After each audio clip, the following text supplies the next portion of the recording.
Double-clicking on the text box will open it back up. If you change the size of your box and decide you want your print larger, just hit the plus sign until it fits and hit OK. And then turn off advanced editing. This is what your book cover will look like. If you are happy, you can go on to the next page. This is the title page. As you can see, the backgrounds that we had chosen for the cover are no longer available. That is because it works separately from the rest of the book. You can go back in to choose more backgrounds. I am going to choose a style this time. I will choose Animal Adventures. 19 items showed up in Animal Adventures. I'm going to select a few so that I can add them to the book and then put her photos with them. Once I'm done selecting my backgrounds that I would like, I'm going to hit Add to Project. The title page is also a little bit limited. I put my background in and I go to Layouts.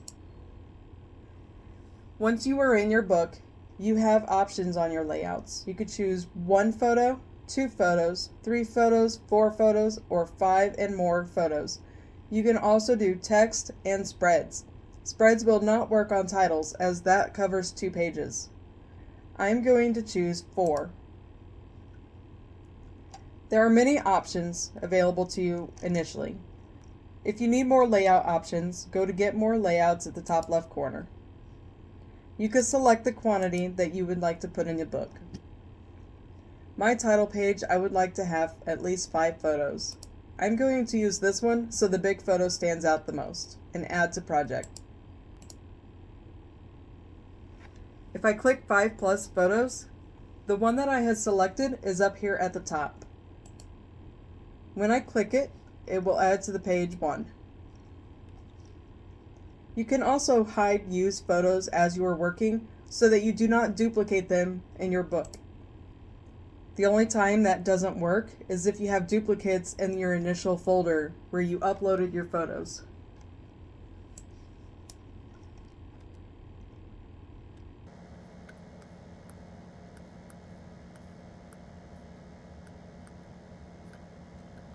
Now that I have my title page, I'm going to add some text.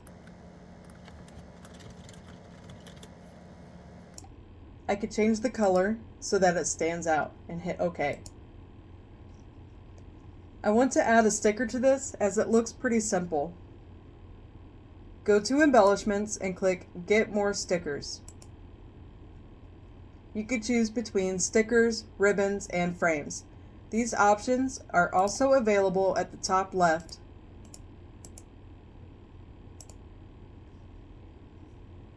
You could search embellishments for certain things that you're looking for. We are making a book of a cat, so I'm going to type cat. Here are the options available to me.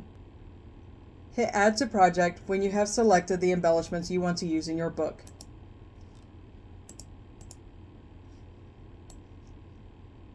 You can move them around and size them if needed by dragging the corners.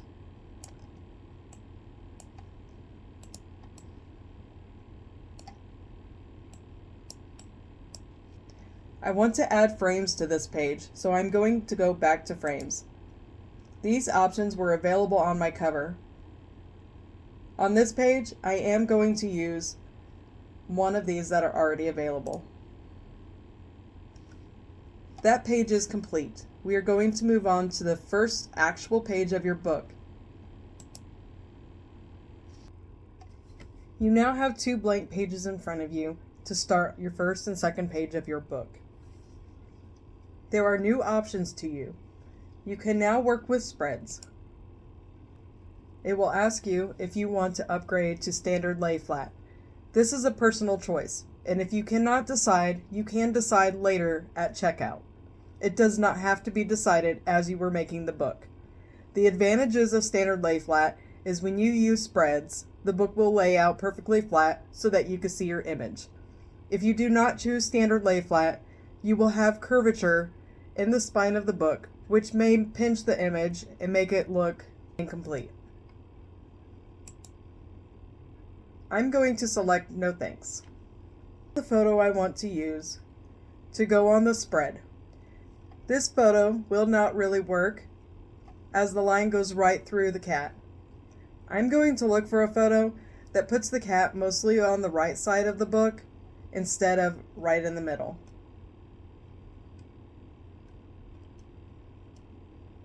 If you cannot see your images very well, you can hit this up arrow and it will increase the size of the panel at the bottom. Once I have selected my photos, I can now add backgrounds and embellishments. I could choose to have new backgrounds, so I will deselect my animal adventures, and this will open up all of my options. I want to look by color and choose something from it. There are 421 items available to me. I'm going to select a few. I'm going to choose another color by deselecting the green option. Sometimes when you deselect an option, the others do not come up. Just reselect that same color and then deselect it again and they will be available. I do not know why Shutterfly does this. It is a glitch in the system and maybe one day they will fix it.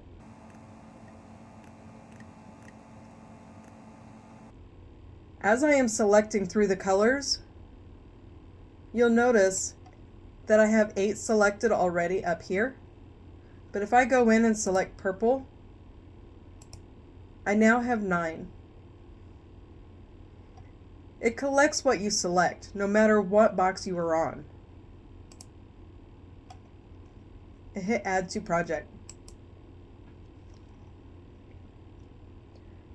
I will go through and decide which background I would like to use for my photos.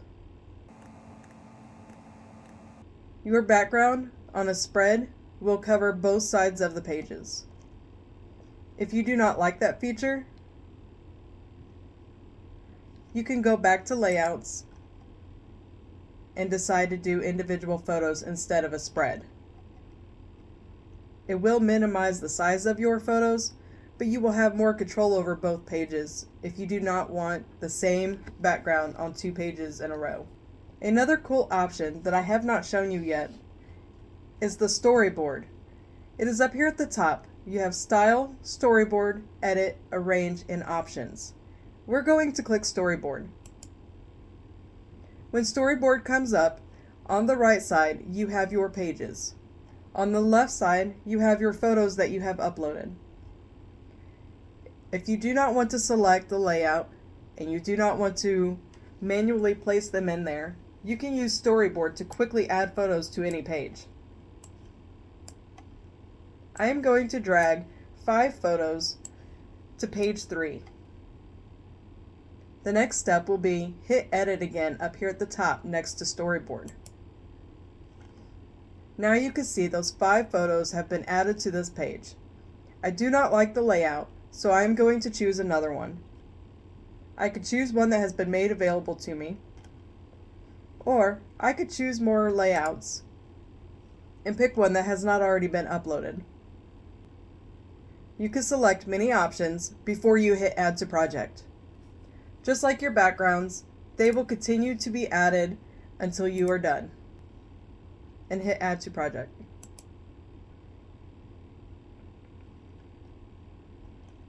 I can now select one of the backgrounds that I had uploaded.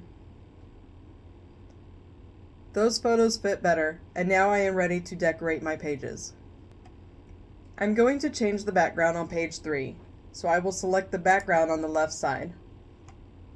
I like the blue and purple on page 2, but on page 3 I want it to be all purple.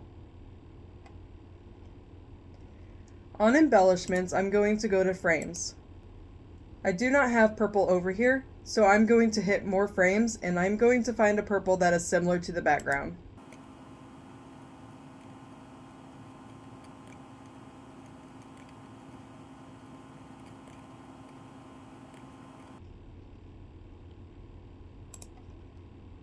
I wasn't sure which one would look best, so I selected 5.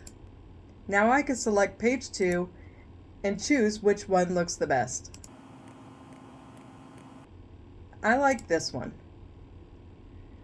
On page 3, I'm going to do the opposite, and I'm going to choose a frame that is blue. Because I have one loaded, I don't need to go get a new one and upload it. And I'm going to show you how to add a ribbon to the top so that we do not have this blank empty space.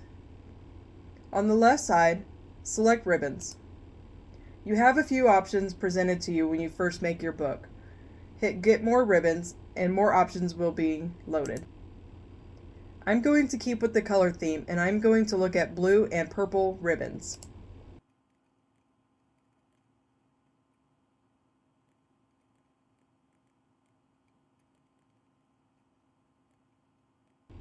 Once I am done selecting, I can hit Add to Project. They will appear on the left side and then I could try each one out to see which one I like the best. If it covers the entire page, they can be resized. Drag the corner tab to make the image smaller, but be careful not to take the corner off of the page. This will make the ribbon smaller and will fit your page better. If it is too small, simply grab the corner and expand it out more. Just mess around with it until you're happy with the results. If you cannot see your corner tabs, drag the embellishment to one side or the other until you can see the corner icon. If you drag it off of the page, this will delete the item. You will have to drag it back on or hit undo in order to get it to return. Now I could try all of my different options. If I do not want to resize them, I could set them off on the other page by dragging them and releasing. Just don't forget they're there, or it'll print like that. I'm going to choose my next option and put it on this page. I can already say I do not like that.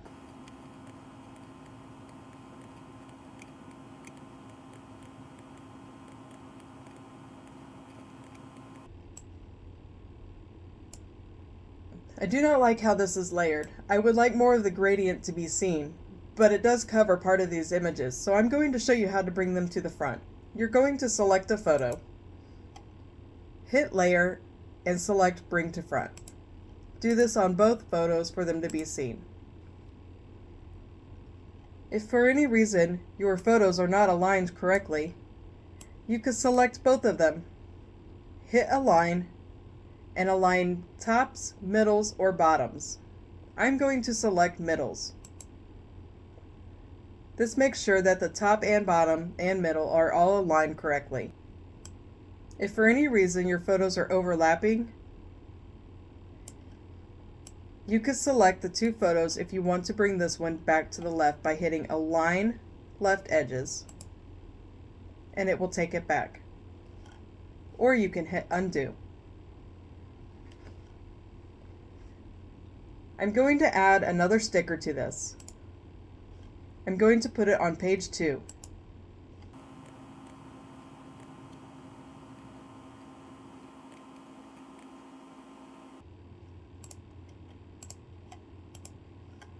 I have chosen a few more that represent the cat. I have a cat bowl that I'm going to put at the bottom.